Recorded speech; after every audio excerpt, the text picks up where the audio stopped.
जिस वक्त राशिद शफक को अपने घर में लेकर जाता है तो उसके बाद माम बड़ा सुकून महसूस करती है कि भाई मैं अपने मकसद में कामयाब हो चुकी हूँ, मैंने बड़ा तीर मार लिया। लेकिन माम को इस बात का नहीं पता कि जो इंसान किसी दूसरे इंसान से जेलसी करता है तो वो कभी भी अपने मकसद में कामयाब नहीं होता, चाहे जो कुछ भी कर ले।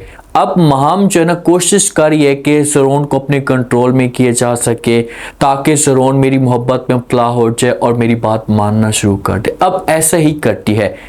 जब शफक घर के अंदर मौजूद नहीं होती तो उसे बड़ी प्यार से तैयार होती है, मेकअप वगैरह करती है, परफ्यूम वगैरह लगाती है और बंद थन कर जो वो ज़रोन के सामने आती है। लेकिन फिर भी जो ज़रोन की तवज्जो होती है ना, ये महाम की तरफ बिल्कुल भी नहीं होती। जब महाम की तरफ नहीं होती ना तो आखिरकार महाम ये सब कुछ देख कर थक जाती है और खुलकर बोलना शुरू कर देती है।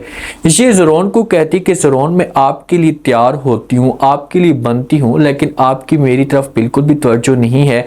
आखिरकार वजह क्या है, आप चाहते क्या है? तो आगे से जो ज़रोन होता है ना इससे बड़ा प्यारा जवाब देता है। इसे कहता है कि भाई आप कोई नई नवेली दुल्हन नहीं है कि मैं आपके लिए जो वो आपकी तरफ तवज्जो डालूंगा या आपको देखता रहूंगा, ऐसी कोई बात नहीं है।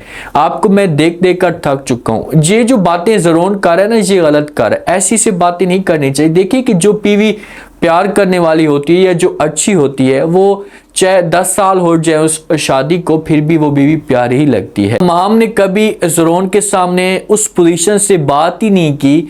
इसे जब अकेले में मौका मिलता है तो इसे बनती है ये हर वक्त ज़रोन को परेशान करती रहती है, हर वक्त इसके लिए मुश्किलात खड़ी करती रहती है। तो लाजमी तौर पर ये बंदा आखिरकार बंदा थक ही जाता है ना। तो अब ज़रोन थक चुका है और उस हिसाब से इसे वो प्यार नहीं देता, इसे मकाम नहीं देता।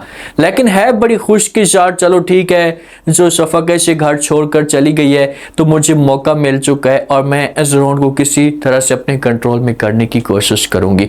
जो ज़रोन की बहन होती है ना इसे इस बात का पता चलता है कि भाई जो राशिद है इसने जो वो शादी की हुई है, ये इसकी दूसरी शादी है, ये शफक दूसरी बीवी है।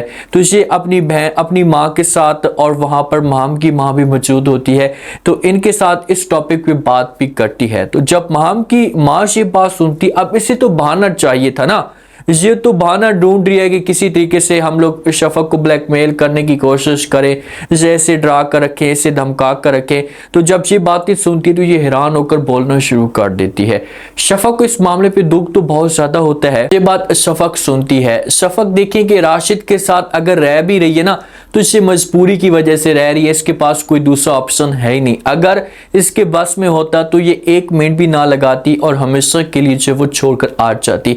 अब माम की माँ पूरे घर के अंदर तमाशा खड़ा कर देगी, हर किसी को बताना शुरू कर देगी कि भाई बात सुनो, आप लोगों को बात का पता ही नहीं है। अपनी बेटी के पास जाएगी, नकचिड़ी के पास, उसे जाकर सब कुछ बताना शुरू कर देगी कि भाई जो राशिद है इसने दूसरी शादी की हुई है, इसकी पहली बीवी भी है और शफक दूसरी। तो फिर तो घर के अंदर और भी ज्यादा तमाशा खड़ा हो जाएगा। शफक जब भी घर में आती है मुलाकात करने के लिए तो ज़रोन बहुत खुश होता है, ज़रोन की माँ खुश होती है और वहाँ पर जो ज़रोन की बहन है वो भी बड़ी खुश होती है।